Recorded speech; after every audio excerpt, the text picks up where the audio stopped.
Alors un test de QI, je dirais que c'est un test déjà qui est normalisé, étalonné, et qui permet de comparer un individu auquel on va poser des questions, et on va comparer cet individu et en fonction des réponses qu'il va donner, on va le comparer à d'autres personnes, à un groupe de personnes auxquelles on va poser les mêmes questions.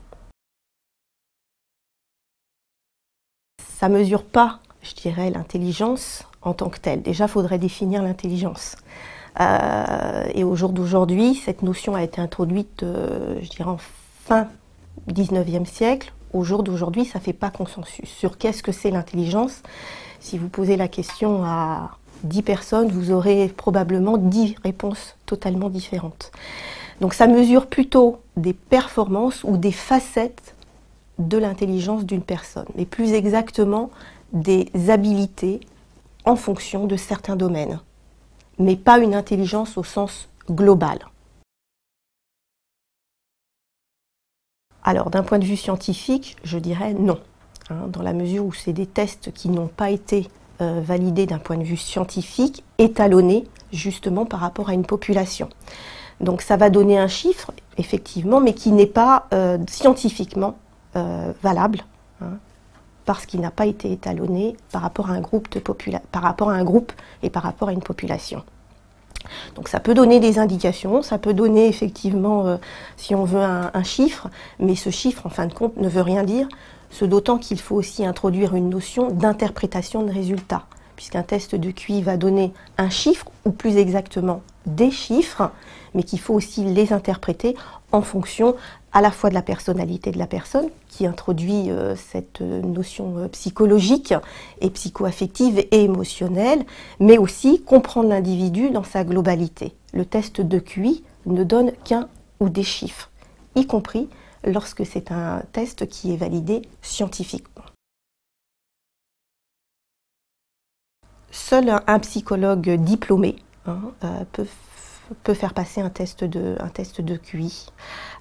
Donc il faut se rapprocher d'un psychologue. Alors vous avez certains psychologues scolaires qui font passer ces tests de QI, et puis également des psychologues en libéral. Mais seul un psychologue peut faire passer ce test de QI parce qu'il a la connaissance, je dirais, pour pouvoir justement interpréter les résultats et ne pas prendre le résultat en tant que tel. Et quand je dis le résultat, c'est plutôt les résultats, si tant est qu'on se fie sur un test qui est, à mon sens, le plus couramment utilisé, qui sont les échelles de Wechsler. Donc ces chiffres, ça permet de positionner, de donner une place à la personne selon une courbe de répartition. C'est-à-dire qu'une population va se positionner sur une courbe qu'on appelle une courbe de Gauss ou une courbe de normalité, et ça va donner une place à la personne selon cette courbe de répartition. Alors au centre, vous allez retrouver, donc là où c'est la courbe la plus élevée, où vous avez cette fameuse cloche, c'est là où il y a la plus grosse partie de la population. C'est ce qu'on appelle la zone moyenne, qui se situe, alors à 50, vous avez 50% de la population qui va se trouver entre 90 et 109. Ce qu'on appelle la zone dite normale, la norme, se situe entre 85 et 115, où vous allez avoir 80% de la population. À droite de la courbe, vous allez donc être au-delà de 120.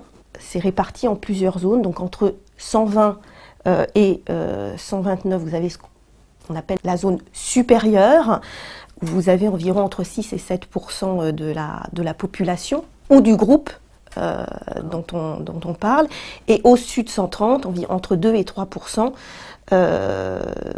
qui est la zone très supérieure. De la même façon, de l'autre côté de la courbe, vous allez avoir le même type de répartition avec la zone limite et la zone faible en dessous de 70. Mais c'est la même répartition en termes de pourcentage.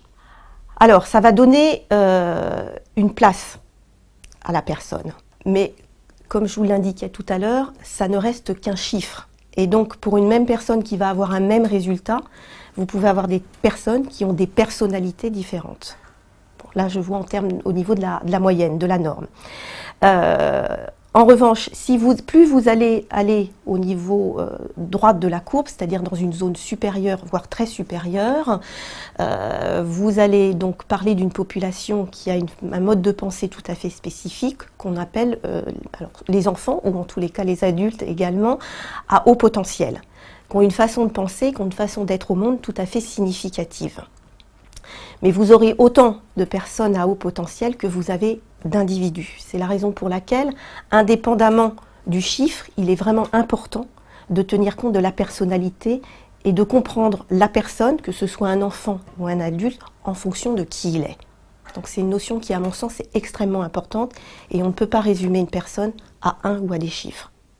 À titre d'exemple, dans le cadre d'un bilan, si vous avez quelqu'un qui est particulièrement anxieux et qui a du mal à gérer ses émotions, on sait que ça peut être couramment le cas chez les personnes à haut potentiel, ça va avoir un impact sur ses atouts cognitifs.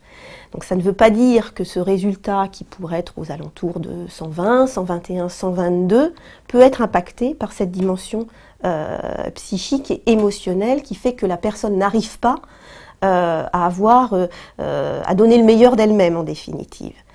Il peut y avoir d'autres choses qui peuvent intervenir chez les enfants notamment qui ont ce qu'on appelle des troubles associés, tels que des troubles des fonctions attentionnelles, où là vous allez avoir certains indices qui vont être impactés notamment en mémoire de travail. Chez des enfants qui vont avoir des troubles au niveau de tout ce qui est trouble, ce qu'on appelle dysgraphie, dysorthographie, et qui peuvent impacter les résultats en tant que tels. Donc il est important non pas de considérer le chiffre en tant que tel, mais vraiment d'introduire cette compréhension plus globale de l'individu. Donc en d'autres termes, on peut très bien ne pas avoir un résultat de 130 et être à haut potentiel. Ça en est un atout. Après, tout dépend ce qu'on en fait. D'où ce terme de haut potentiel. Ça laisse c'est-à-dire qu'il y a un potentiel, mais après tout dépend ce qu'on en fait. Et malheureusement, tous les enfants ne sont pas en réussite scolaire. Il y en a même qui sont en échec scolaire. Donc c'est pour ça que c'est important, à mon sens, de pouvoir le dépister, pour pouvoir comprendre comment fonctionne l'enfant. Puisque être à haut potentiel, ce n'est pas être plus intelligent que les autres, c'est une façon de raisonner et d'être au monde qui est tout à fait particulière et significative. D'où cette importance de comprendre sur une dimension cognitive, c'est-à-dire à travers effectivement un test de QI, mais aussi de comprendre comment est l'enfant, quelles difficultés il rencontre pour pouvoir l'aider et l'accompagner. Alors je parle d'enfants, mais aussi d'adultes. Mais là, vous évoquiez notamment la scolarité. Donc, c'est de comprendre comment il fonctionne pour pouvoir l'aider, l'accompagner au mieux.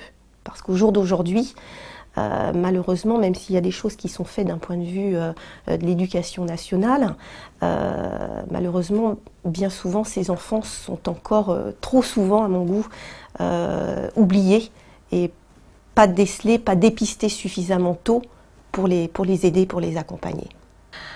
Alors bien souvent, les personnes vont essayer de s'adapter, sans comprendre pourquoi il y a en permanence ce décalage avec les autres. C'est-à-dire qu'ils ne comprennent pas, mais j'ai toujours été en décalage, petit, comment se fait-il que moi j'ai été en échec scolaire, j'ai pas réussi mes études.